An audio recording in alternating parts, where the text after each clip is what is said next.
तुम इतनी स्वीट हो गई हो कि लोग लड़ेंगे और तुझ पे चींटी नहीं चींटा चढ़ेंगे। बाप रे बाप जमाना चौक करबो कहां प्यास। बाप रे बाप प्यास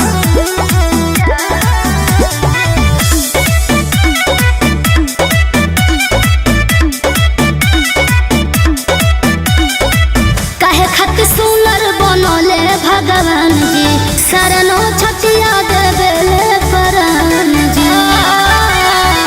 ए हो काहे खातिर सुनर बनले भगवान जी शरणो छटिया देवेले प्राण जी। जादू तो न रोजे हमके हो खेलाया जान।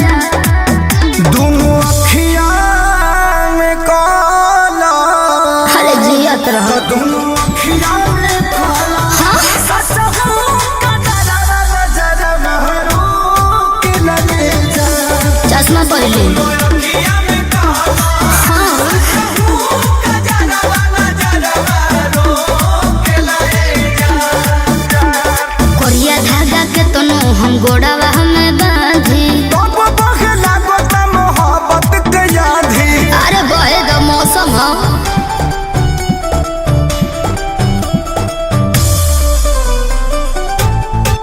Music by Arya Sharma.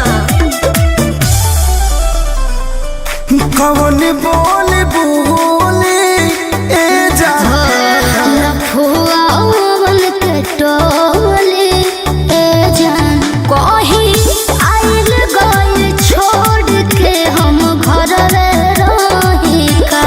कितना काओ डर डर के जिया दे हमर पगली कहीं का।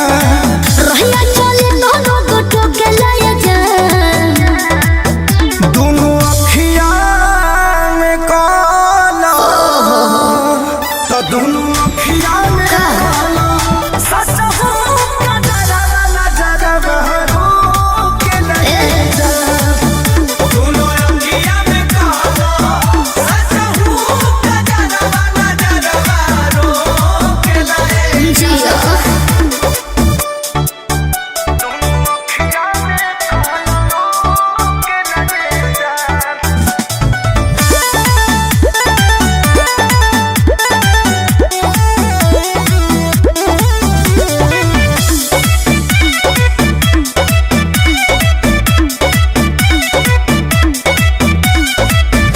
लगलू बड़ी क्यूटी ए जान।